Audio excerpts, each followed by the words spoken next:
There's probably no movie that embodies the term high concept more than WarGames. Oh yeah, that's the one about the kid that breaks into the Pentagon and plays a game and almost starts World War III. It was very new to me. I don't think anybody I knew had a computer at that time. There were no cell phones. It was pretty prophetic.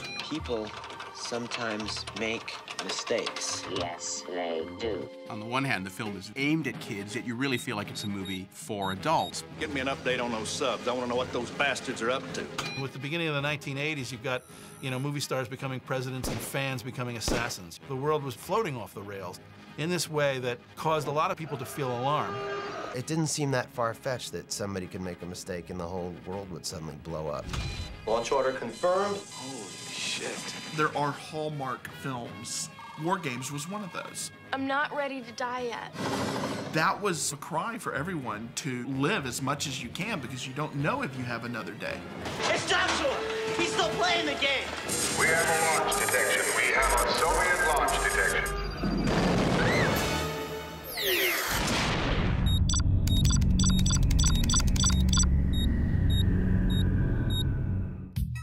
Quite honestly, I think one of the reasons why the movie works is that it did not begin as a high-concept idea. It began, as most good stories do, as a story about two characters. Wait, I came because of Joshua. I saw a documentary on television about Stephen Hawking and the work that he was doing, which promised to finish what Einstein had started in terms of unifying all the knowledge of the cosmos.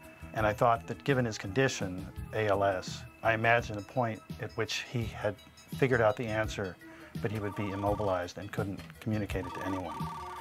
And I thought, what an amazing situation. He really needs a son figure who could understand him and help him communicate. The idea of a supremely gifted kid in an environment that doesn't necessarily have the means to recognize his gifts was interesting to me. And in fact, I started reading about gifted kids. Walter Parks, who I had been roommates with at college, he asked me what I was working on, and I told him about this project. And I had the idea that we would both write it. We had always talked about working on things together. And it seemed like these two impulses, the young genius that does not know his place in the world and the older genius who somehow needs to pass on whatever wisdom he has, seemed to be interesting poles for a story. I think it was called The Genius. And he was 13 years old, and he was attending Cal Berkeley, and he was a fish out of water, but he was brilliant. I said, it's a very good idea, an original idea. I liked them. We proposed to Leonard Goldberg a research period where we would go and find out how could a kid on his own get into the kind of trouble where he'd come to the attention of someone like a Stephen Hawking. And the original idea had nothing to do with nuclear war or even computers. We looked into kind of the farthest reaches of, technology because we wanted to have a picture of what world he would be entering into in his journey. All of this led us to like a key moment. Shall we play a game? Oh. We came upon a man named Peter Schwartz, who's gone on to have an extraordinary career as a futurist. And we described our story. And Peter thought for a second. He said, well, you've ever heard of computer games? He said, they're quite amazing, and you can really use some controls and cause things to happen on the screen, and you're in control of it. Well, if you look at that, and then if you look at the missile displays that occur at NORAD or at Strategic Air Command, you might see the kind of parallel between your two characters. And Larry and I are sitting thinking, I took down some notes and thanked him profusely. Photovision, I have you now. And the other great discovery we made, this was 1979, was home computers, which I had known nothing about. And then we looked into the hacker culture and thought, well, this is great. This is how our kid could get into real trouble. You have the absolute right to remain silent. For what? Hands on the van, please. What did I do? The other big piece of the puzzle was an article written by a friend of mine from Yale named Ron Rosenbaum. And he had written a piece called The Underground World of the Bomb. And it talked about missile commanders with their keys and the whole simulations that they do for war games. My mark, launch key inserted. Roger. That kind of was the missing piece. Gee, what if he thought he was accessing a video game company, but actually it was this simulation program for our nuclear missiles? That's interesting.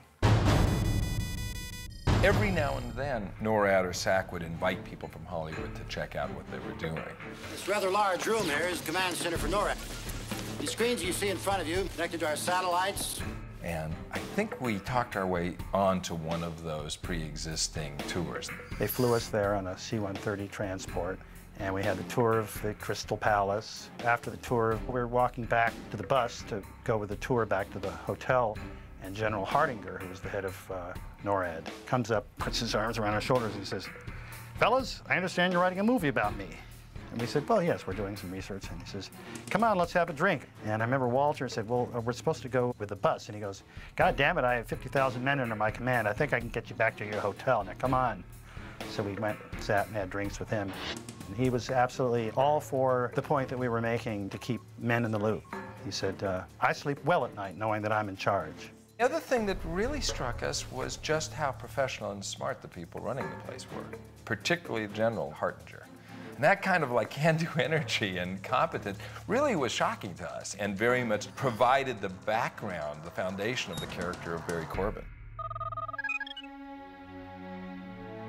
In the original script, the Falcon character is dying. And all the way through, we had one picture in our mind about who would play Falcon, had been in the original script, in which David Lightman finally found his way to the island and finally found his way to kind of the epicenter of this whole mystery, the Great Falcon. And he sees a pier going out from the land. He sees a man in a high-tech wheelchair fishing. And David walked up to him. The idea was that you'd see his hand hit a control and the wheelchair would turn and would reveal John Lennon. And it was just like such an amazing idea to think we could ever have that in a movie. Talk about moments to remember. We were literally working when at the time when we heard about the assassination. In creating the character of Joshua, we did research on the history of teaching machines how to play games, which is the beginning of AI, artificial intelligence. What he did was great. He designed his computer so that it could learn from its own mistakes, so they'd be better the next time they played. There's almost a subgenre that's existed since the 60s of, you know, movies, novels, stories, television shows about technology that goes out of whack. There was a wonderful, I think, underappreciated movie called Colossus, the Forbin Project. And it very early kind of postulated the idea of machines becoming intelligent. That was essential for us because we wanted to really create a character in Joshua. This started off as a character story between the Falcon character and David Lightman. It soon developed where the conduit for these two characters' relationship was this artificially intelligent program, Joshua. What is the primary goal? To win the game. We had started writing the script, but Walter was going, is anyone going to believe this, that the military could think that they're under attack, you know, because some kid is playing a video game? And I turned on, at the time, the 6 o'clock CBS News, and Walter Cronkite, his first words were, "For 3 minutes yesterday, the United States believed it was under a full-scale military attack, and it was a simulation tape that had been left in a machine." I turned off the TV and I said, "Come on, let's keep working." The script took about a year, which, given the amount of research, wasn't insane. After a year passed, I didn't hear anything. I said to the woman who was running our company, "Are they aware they don't have to carve it into stone? They can just write it?" She said, "Well, the boys are struggling, but they'll be here soon." About a month later, she walked in and said, "I have the script, but I have to tell you, they couldn't make that story work, so they wrote a different script." I said, "Well, this is crazy." She said, "Well, look, they wrote the script, you may as well read it." And I read WarGames, and it was fantastic, outstanding. It was a wonderful script. They read it over one weekend, and they called us up Monday and said, "You gave us a very nice weekend, thank you." So I started taking WarGames around to studios, and nobody seemed to get it. They didn't understand the technology. They said, "Is this science fiction?" I said, no, it's not science fiction. It's probably science fact." The only positive reception I got was at United Artists, MGM, and they said, okay, they would do it. So then we went about searching for a director, and I knew Marty Brest from AFI days, and I gave him a copy of the script, and he really liked it. And the studio was adamant that Marty was the director. Marty was the flavor of the month then. He was a very hot young director, and, you know, Marty came on board. And we then went about casting the film. I read it and I really loved it, but I just needed to work and get my foot in the door, so I was also auditioning for and reading things that, you know, were pretty bad, and this one was just really, really good. I auditioned for it for 4 months. When you saw Allie, you loved her. You didn't know what she was going to be doing in the movie, but you hoped she succeeded. She had that kind of a face and that kind of a smile and that kind of an attitude. I think she was wonderfully cast because there is, especially in this film, there's a wonderful sense of innocence about her. You want these kids to be getting in a lot of trouble and blameless all at the same time, but inquisitive, and I think it's a difficult, and I think they were both very well cast. I'm sorry if I got you in trouble today. I just couldn't stop laughing. Oh, that's okay. You were perfect. I was? Yeah. I think I really got the part because of Matthew, because I had to come in and we had to sort of sit together and do a little conversation while they filmed it, and I just felt so at ease with him right away. That's why I think I got it. He's intelligent, but an underachiever, alienated from his parents. A classic case for recruitment by the Soviets. I read for Marty a bunch of times. Then he wanted to do a test, I think, which I couldn't do. My father told me to suggest that they watch dailies from the movie I was shooting, Max Dugan. We went over to 20th Century Fox, and they showed us some film, and we were immediately taken with Matthew. So they used that as kind of my screen test, basically, and then hired me. So I shot Max Dugan Returns, and like a week later began WarGames. My part was not that big when I got in the original script. Marty changed it during rehearsals, which was great. In the original script, Jennifer wasn't in the second half of the movie. She just kind of sent him the money that he needed instead of coming. But we all felt, who's he going to talk to? And so she was written into the rest of the movie, thank God. I think, and I'm not sure because I was never in Marty's head, but I think there's a really dark element to this particular story, and I think Marty was focused on that. And this movie could have been darker. It could have been that interpretation, and it would have been amazing, also. There was a version of the script that Marty Brest developed that was considerably darker. They had, I'm not sure if it was a dream sequence, but they had World War III breaking out. I don't know, it just wasn't the tone that we were going for. Through the final stages of development, we had some disagreements with Marty. I remember a key moment. We were on the phone, and suddenly we had been arguing about a story point, and Marty and whoever was working with him kind of said, "It's okay, why don't you just try it that way?" Like there was no argument. I hung up the phone, and I said to Larry, "We're fired." If they're not fighting with us, we're fired. And sure enough, about a half hour later, we got the call from our agent saying that we're no longer involved, which was extraordinarily painful, quite honestly. We weren't really involved after that. We had finished our second draft and sent it into the studio, but nobody on the production had bothered to read it. We started shooting, and Marty is a very talented guy. He kind of keeps to himself. He has his vision of the movie. And the studio was not happy with the film they were seeing. They thought it was rather simple, not very exciting. And I told Marty, I said, look, the studio's not happy. Finally, the studio said, we want him replaced. I was quite taken aback. That doesn't happen very often in the movie business. It never happened with me before. It was very strange. A week or two into shooting, he took Allie and me for a walk and said, I think I'm not going to be your director anymore after this week. He was very calm about it. I was horrified. I think both of us felt like, well, we can't do the movie without you. And he said, yes, you can. Oh, absolutely you can. You're doing this movie, and it will be a little different, but it's still going to be a great movie. So there was just this feeling of sadness and, oh my gosh, who's going to come in now? Allie and I were very frightened, of course, that we would be replaced. A lot of actors were replaced. Strange thing, this only happens in Hollywood, is that Marty's next picture was Beverly Hills Cop, which did over $250 million. The end of the second week, I get a phone call, and they said, well, when you come to work, there will be a different director. And John Badham showed up. John and Marty couldn't be more different.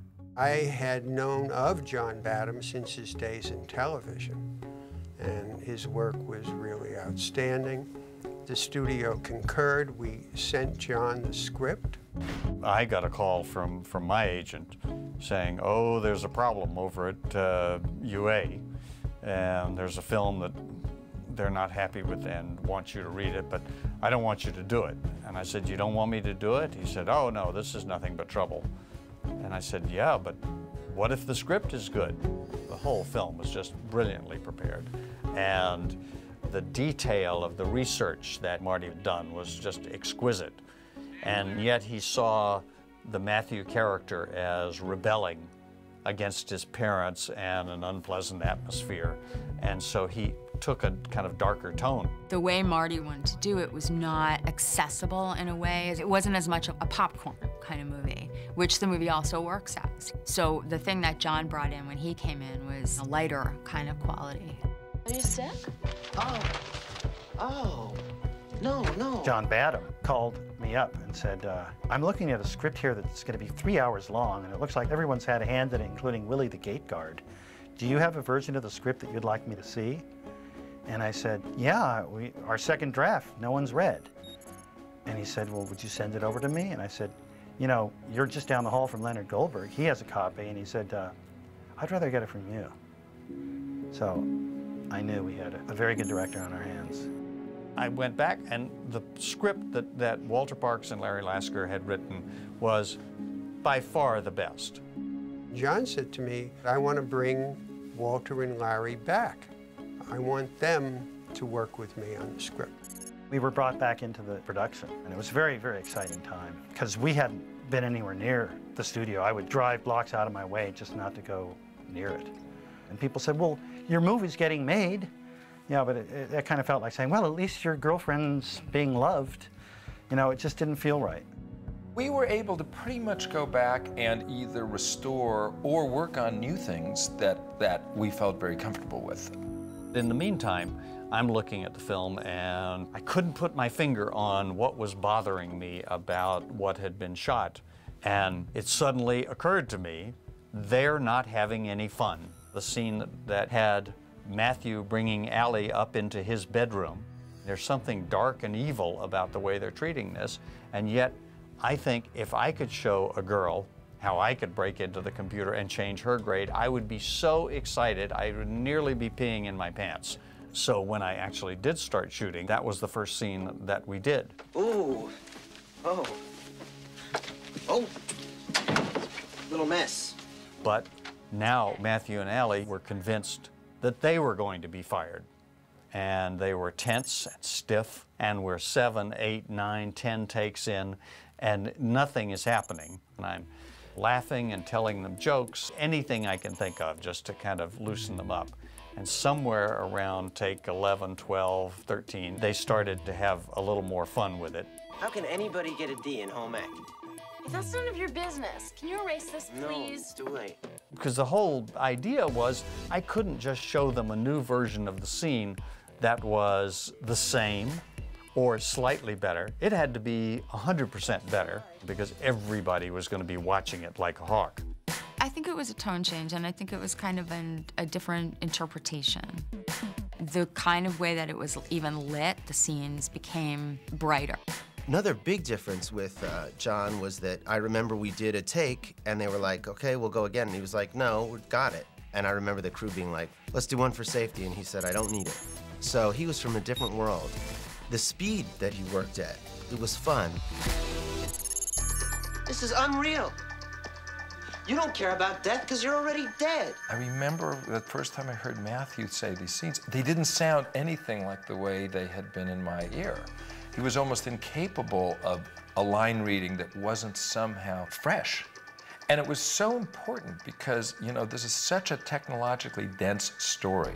Wow, where'd you get this? I was trying to break into Protovision. I wanted to see the program for their new games. I was always somebody who could appear smart or nerdy, and I emphasize appear.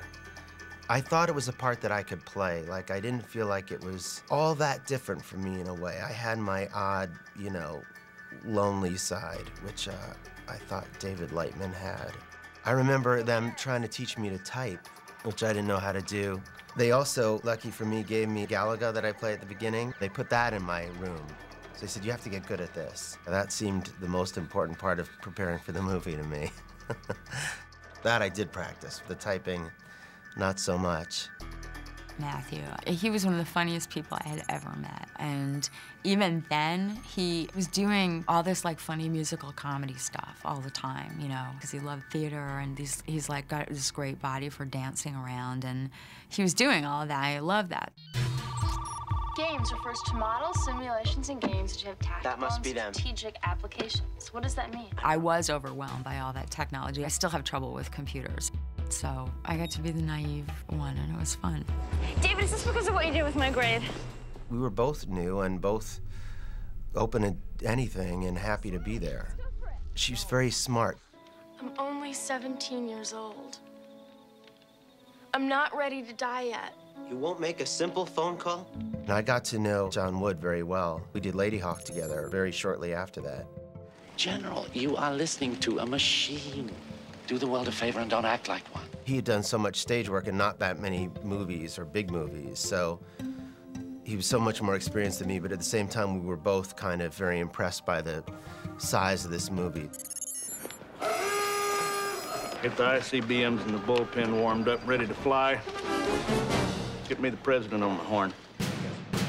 There was just one major cast change that John Badham did. He brought in Barry Corbin for the general, and the guy that had been cast as the general became his sidekick. I'm the guy with the stars on his collar, smoking that big cigar. That cigar is as big as a walking cane. Might help to beef up security around the Whopper. No, beef up.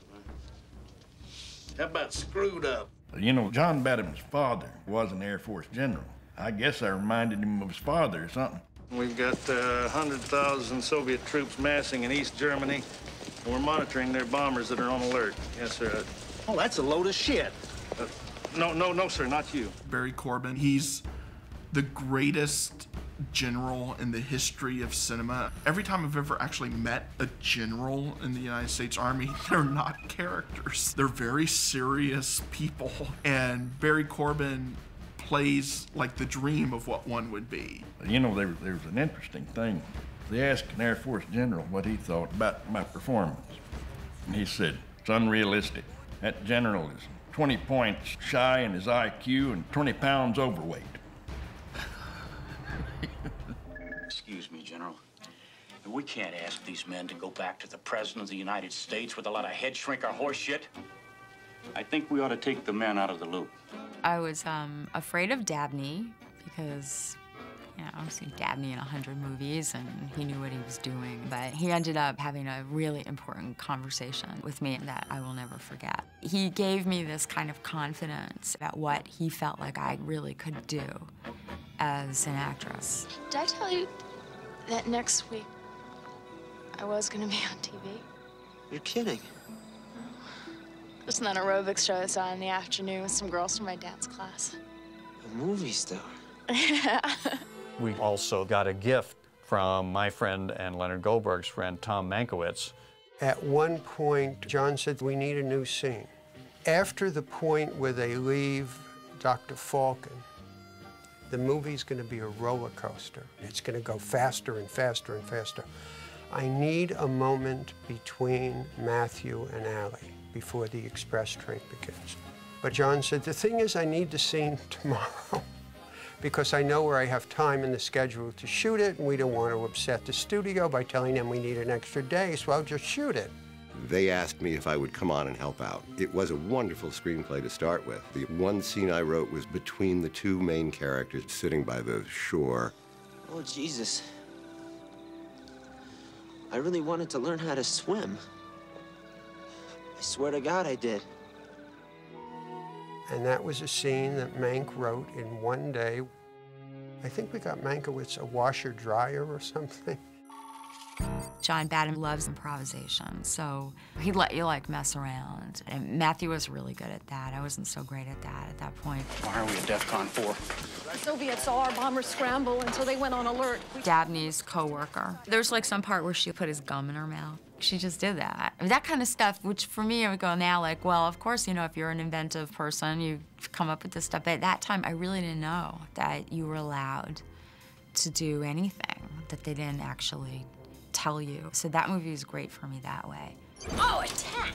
There's a moment in it, which is literally my favorite moment in the movie, completely unscripted, where Allie and Matthew are working on the computer, and he's called by his mom and is asked, "We're gonna barbecue tonight. You wanna invite your little friend?" and Allie does this thing of kind of capturing him between her legs. And there's just this moment of like perfectly captured adolescent sexuality. It's so beautiful, it's so fantastic. Actually, when I trapped him like that, I didn't actually even think that there was any kind of sexual connotation to it. I mean, I didn't.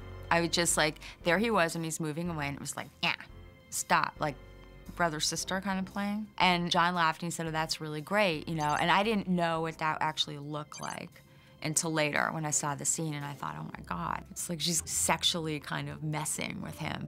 I remember that. I think I was 20 and Allie was probably younger than me. So it wasn't like a big reach to be, you know, awkward teenagers in a bedroom. We've had men in these silos since before any of you were watching Howdy Doody. Barry Corbin improvised some of the funniest lines in this movie. He just came up with them. I'm pretty sure the piss on the spark plug line came out of his. He just like said it suddenly.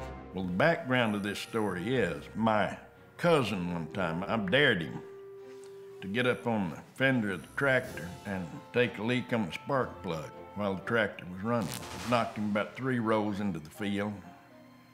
You know, that electric current running up that water current is not pleasant. Anyhow, John Badham said to me, think of a colorful way to order him into the computer.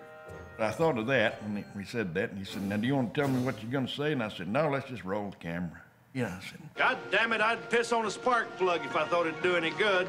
Let the boy in there, Major. When they cut, everybody was laughing hysterically. It was really, really funny, and I just thought, oh my gosh. I think that the movie has those little delights all the way through, kind of goofy, off-story moments that make the movie more than just the sum of its parts.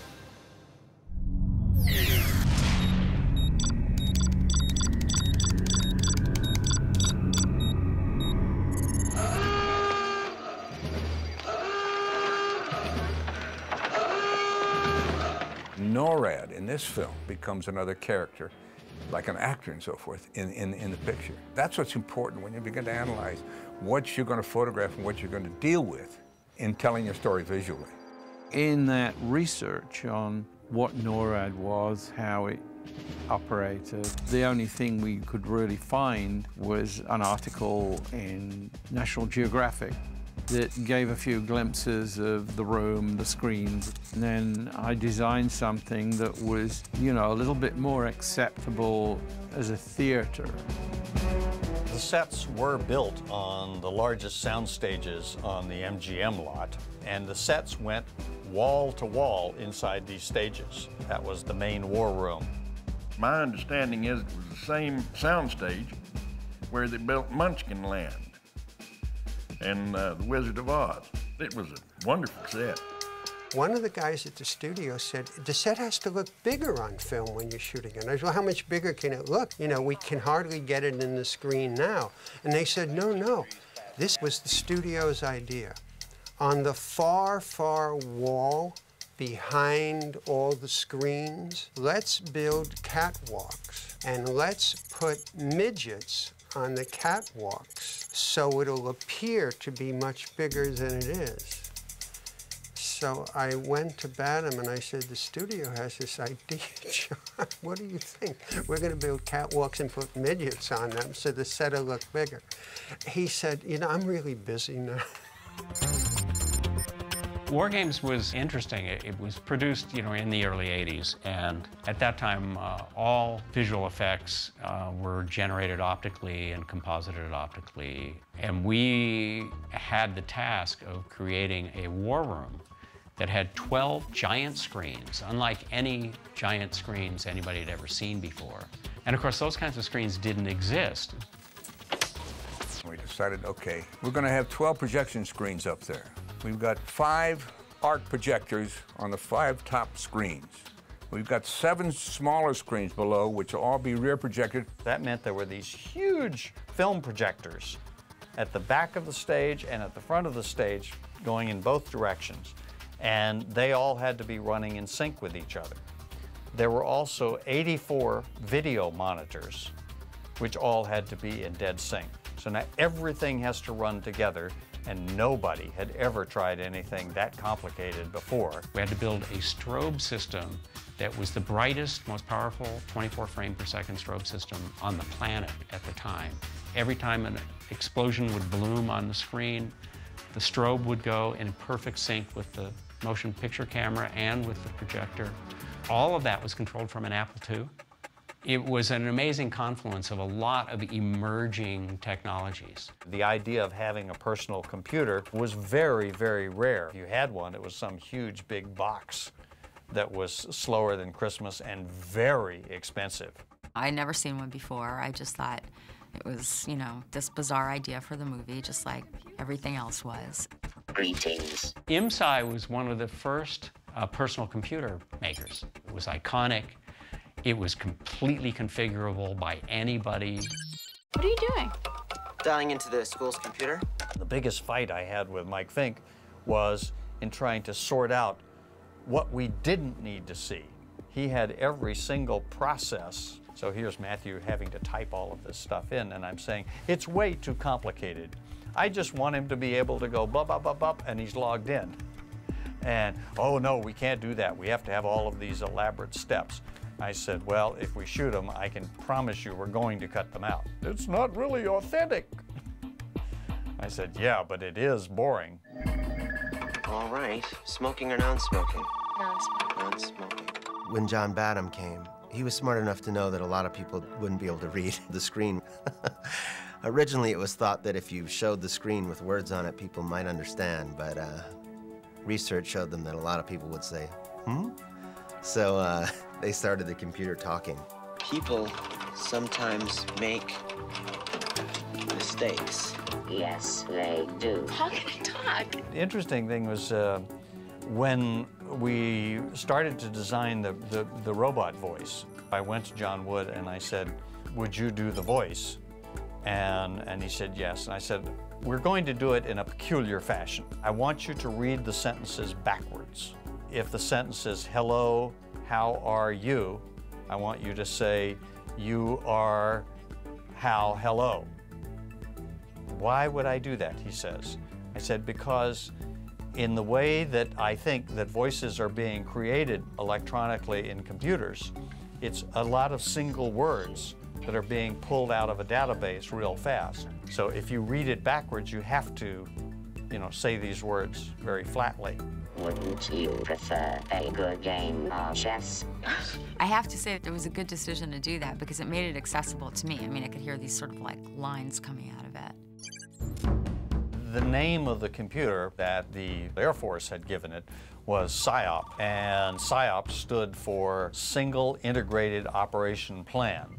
It was the most boring acronym I had ever heard of. It didn't say anything, it didn't tell you anything, and a good acronym should at least have something that makes you remember it. So I said, what can we do here? Whopper came to mind as I fiddled with PSYOP, and War Operation Plan Response, Whopper. It played off the hamburger as well as having a funny image of going whop, whop, whop, like that. I sat inside the machine with an Apple II. John would be outside with a camera, and he'd say, Mike, make it count down from here to there. And I'd type some stuff in it and press go, and it would start counting. So when you're watching the Whopper go crazy at the end of the movie, you have to remember there was this little skinny guy with a very big mustache at that time, typing away at an Apple II. It was really a lot of fun and tremendous hard work. The post-process, we were blessed with one of the best editors ever who got an Editors Guild ACE award for his editing of WarGames, Tom Rolfe. If I had dropped dead on the final day of shooting, Tom's first cut you could have put in the theater. It was that good. Hold the door! Hold the door! We had one ongoing argument. Hold the goddamn door! There's an enormous bank-like vault door that swings slowly closed, and John wanted to prolong the suspense.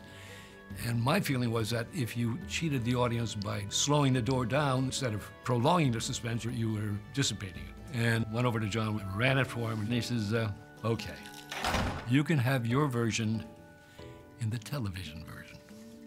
And so there is a version that played on television that has the, in my opinion, the correct tempo of the door closing, but not in the theatrical version. The big question was what to do with the music. The bulk of the score is based on 6 notes. Da da da da da dum. And it's inanely simple. And I remember when I first started talking with John, and he said, well, what is the score going to be like? I went, dun, dun, dun, dun, dun, dun. And God bless him, he said, well, I don't know. I guess it'll be okay.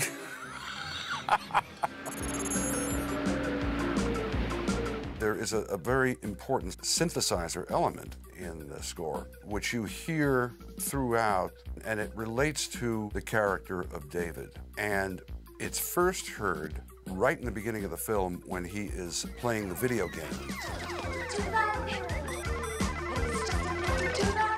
Almost everything in the score is contained in that little video game song called Video Fever. For example, when he's called into the principal's office.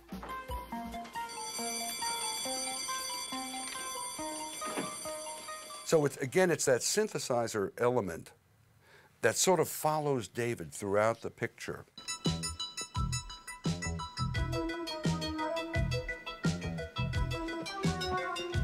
The funny part had to do with songs. We start showing it to different musicians at the time, and they said, yeah, we love this movie. You know, we're going to go and write a song for it, and they did. They wrote something really terrific. And a funny thing happened at MGM around that point. They decided to bring in a new president. And at one point, Leonard and I are talking in front of him, and I said, well, and we've got these songs coming in that are going to be terrific. He goes, songs? Songs never helped a movie ever. I said, well, I did this movie called Saturday Night Fever that had songs in it, and I seem to remember The Graduate had some pretty good songs. I don't want to hear that. I don't want to hear that. So now, all of these songs that we had been working on for weeks all had to go in the dumper. So we had to quickly get together an additional recording session. And I said to John, I don't know, what do we want to do? We can't use the song. And he said, well, you know, just, I don't know. And I said, well, how about a harmonica? And everybody I have spoken to for almost 25 years when I said I did WarGames, they say, the harmonica! And I want to say, well, what about the rest of the score? There's 85 musicians sitting there. All right, flush the bombers, get the subs in launch mode. We are at DEFCON 1. DEFCON 1. I remember we screened the movie in a suburb of San Antonio. When the movie ends and the whopper says, "The only winning move is not to play," the audience stood up and applauded, and that was thrilling. That was thrilling. When it wasn't just an intellectual discussion, it had affected real people. We got great reviews, and there was a lot of eager anticipation for the movie. You know, the kids knew about it, and the kids were there and lined up, and it was quite a big hit. I remember being on a subway and reading a newspaper that said movies that had legs. I had never heard that expression, and they said WarGames appeared to have legs, like it was not going down, which meant people were telling their friends to go see it. You know, you go to the theater to see how you're doing. And The Return of the Jedi was playing, and of course the line was humongous. In fact, it stretched down toward our theater. And I would go to some of the people and say, look, you're going to be here for at least 2 shows. Why don't you see our movie, and you can get right back online. Someone will hold your place. It was such a strange, fun time. You know, I remember walking in Central Park and somebody saying, hey, you're the guy from WarGames. I just saw it. And it was the very first time I was recognized from a movie. Many things connected with WarGames, despite its rocky beginnings, were serendipitous. Beyond the critical praise, we got 3 Oscar nominations. I knew after it came out that, you know, I was going on better auditions. I know I wouldn't have gotten Breakfast Club if I hadn't done WarGames, because John Hughes saw it, and he wouldn't have had that idea, I don't think, if I hadn't done it. It was transformative, certainly, for me and Larry. We went on right afterwards. You know, we had a number of ideas that we put into development, like Awakenings. Some we wrote, like Sneakers. And so it really created a little group of movies that we were able to make over the 80s, and it was the springboard to what's been a wonderful run. It was my first lead in a movie, so it did a huge amount. I guess it got me the next job, like Lady Hawk, and Ferris Bueller came partly from that. I steal a code in WarGames to change my grades from home, and then years later in Ferris Bueller, use what I learned from WarGames to change my grades in Ferris Bueller.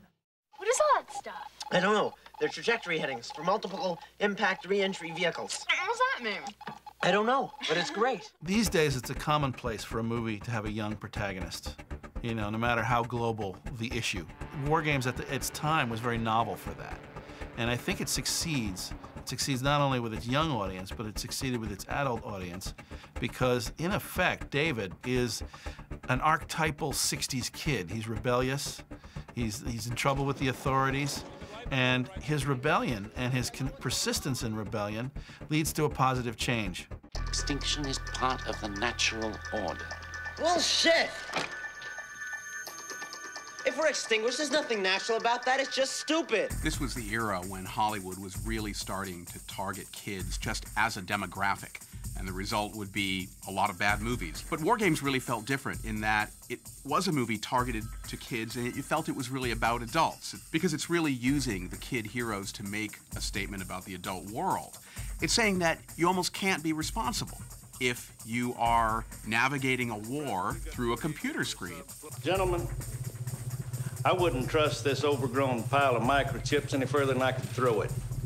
And I don't know if you want to trust the safety of our country to some silicone diode. I arranged for the Reagans to watch WarGames at Camp David. And because Lou Cannon reported in the Washington Post after that weekend that Reagan came into a meeting of the Joint Chiefs of Staff and said, "Do you fellas realize that a kid could trigger a nuclear war?" And he started telling them the plot of the movie, and the Joint Chiefs said, "Please, Mr. President, we haven't seen the movie. Don't tell us all about it."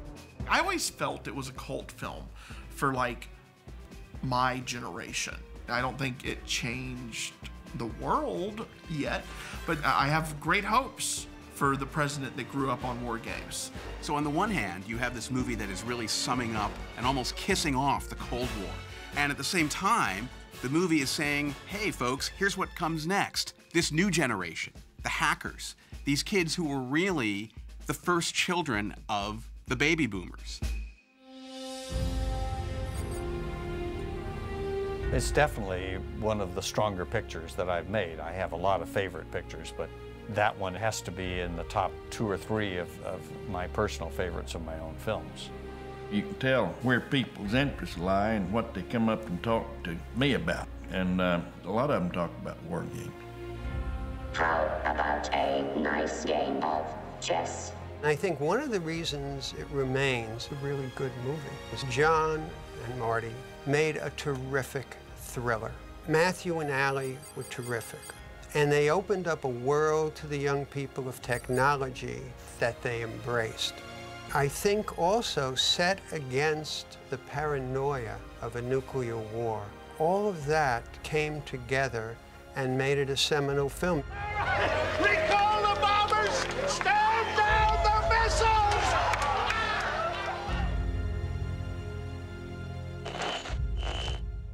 Begin countdown. T-minus 60. All right, let's do it. 5. Sir, we have a launch order. 3. Put your hand on the keys, 2, sir. 1. Launch. We have a launch detection. We have a Soviet launch detection. Emus confirmed a massive attack. That's a warning, no malfunction. Confidence is high. I repeat, confidence is high. Cobra Day, is this an exercise? Negative, this is not an exercise.